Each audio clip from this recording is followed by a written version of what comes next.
દોઈ વરદાન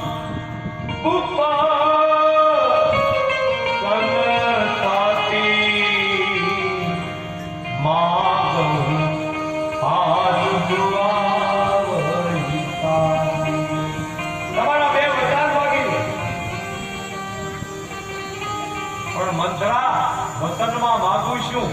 જો ઈ મારે કહેવાનું જુઓ તો ખરા મંત્રાની ભલી વારી વચનમાં માગું છું મંત્રા બતાવો ખરી અને ત્યારે મંત્રાના મુખમાંથી શબ્દ નીકળ્યા મહારાજ મહારાણી આ માગી લો શું